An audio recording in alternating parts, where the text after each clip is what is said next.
नमस्कार। आप सभी का अगस्त पारी वॉच में हार्दिक स्वागत है। आशा है आप सब सकुशल और सानंद होंगे। नवरात्रि चल रही है और आज मैं उर्मिला का अगला अंक लेके पुनः आपकी सेवा में हाजिर हूँ।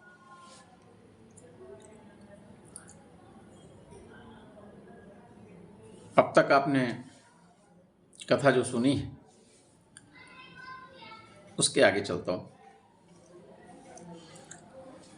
शत्रुघ्न लक्ष्मण के पास से स्त्रियों के खेमे में आए और सीधे उर्मिला के पास चले गए। उनका मन अभी भी शांत नहीं हुआ था। चूंकि वे सबसे छोटे थे इसलिए सहजता से कोई भी प्रश्न पूछ सकने का अधिकार रखते थे। उन्होंने उलझे हुए स्वर में पूछा, क्या आप सचमुच भैया से मिलना नहीं चाहती भाभी? उर्मिला के अधरों पर क्षणिक मुस्कान तैर उठी। कहा, इसकी क्या आवश्यकता है देवर जी, हम साथ ही तो हैं।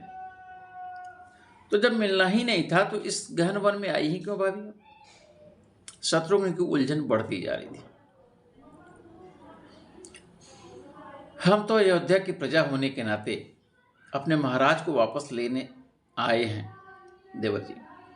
अनुवधु होने के नाते अपने कुल के ज्येष्ठ को यह बताने आए थे कि उनके सारे बच्चे उनके चरणों में श्रद्धा रखते हैं। पर यहां आकर देखा कि वे हमारी कल्पना से भी अधिक बड़े हैं। उनके अंदर सबके लिए प्रेम ही प्रेम है। उनकी अश्रु उन्हें देवता बन गए देवर जी। हम राजा लेने आए थे और देवता लेकर वापस लौटेंगे। और लगे हाथ यह भी लाभ हो गया कि आपके भैया को जी भर के देख भी लिया। अन्यथा मेरी तपस्वी पति मुझे 14 वर्षों तक कहाँ मिलना था। उर्मिला के मुख पर संतुष्टि के अद्भुत भाव पसरे थे। यह प्रेम का कौन सा रूप है भाभी? मैं न पूर्णतः भैया को समझ पा रहा हूं न आपको। शत्रुघ्न की उलझन कम होने का नाम ही नहीं ले रही थी। प्रेम को भी कभी धर्म से विमुख नहीं होना चाहिए देवर जी। हाथ से धर्म की डोर छूट जाए तो प्रेम दैहिक आकर्षण पर रह जाता है। ज्येष्ठ के प्रति पूर्ण समर्पण उनका धर्म है और उनके धर्म के प्रति पूर्ण निष्ठा रखना मेरा धर्म है। हम दोनों अपने धर्म पर अडिग रहें, यही हमारे प्रेम का आदर्श है। हमारा जो निर्णय आपको प्रेम के विरुद्ध लग रहा है, वस्तुतः वही प्रेम हमारे प्रेम की प्रगाढ़ता सिद्ध करता है। उर्मिला मुस्कुरा कर कह उठी।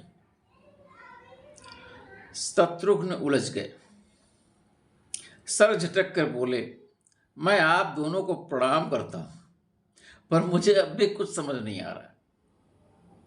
उर्मिला ने हंसते हुए चिढ़ाया, आप अभी बच्चे हैं देवर जी, आप प्रेम को नहीं समझ पाएंगे। जाइए वापसी की व्यवस्था देखिए। शत्रुघ्न बोले, मेरे लिए वही ठीक है, मैं चला। वे बाहर निकल गए और भैया भरत के पास जाकर उनके आदेश की प्रतीक्षा करने लगे। वापसी की बेला आ गई। राम को छोड़कर कोई जाना नहीं चाहता था, पर राम के बार बार कहने पर सभी मन मारकर तैयार हो गए थे। सत्ता के लिए राम और भरत में छिड़े द्वंद्व में राम की ही चली थी, पर अयोध्या के दृष्टि में भरत विजयी हुए थे। भरत का समर्पण उन्हें बहुत बड़ा बना गया था। राम की पादुकाओं को माथे पर रखकर भरत चलने को सज्ज हुए। चलने से पूर्व उन्होंने तेज स्वर में कहा, राजा राम की जय। उपस्थित जनसमूह चिल्ला उठा, हमारे भरत की जय। उर्मिला ने एक बार पीछे मुड़कर देखा लक्ष्मण की ओर। आंखों में उस तपस्वी की छवि भर ली और शीघ्रता से मुड़ गई ताकि लक्ष्मण की दृष्टि न पड़े। आज बस इतना ही। फिर अगले अंक में थोड़ा थोड़ा कथा का रस मिलता रहना चाहिए। वैसे भी लंबी कहानी है, तो अमृत वर्षा बूंद बूंद में ही होती है, अच्छा लगता है कि नहीं? अगर आपको अच्छा लग रहा हो तो अगस्त पारिवाज को सब्सक्राइब कर लें, लाइक कर लें और शेयर करें। और हाँ, कमेंट करना कभी ना भूलें। कमेंट करके मेरा उत्साहवर्धन करें, अच्छा लगेगा। जय श्री राम।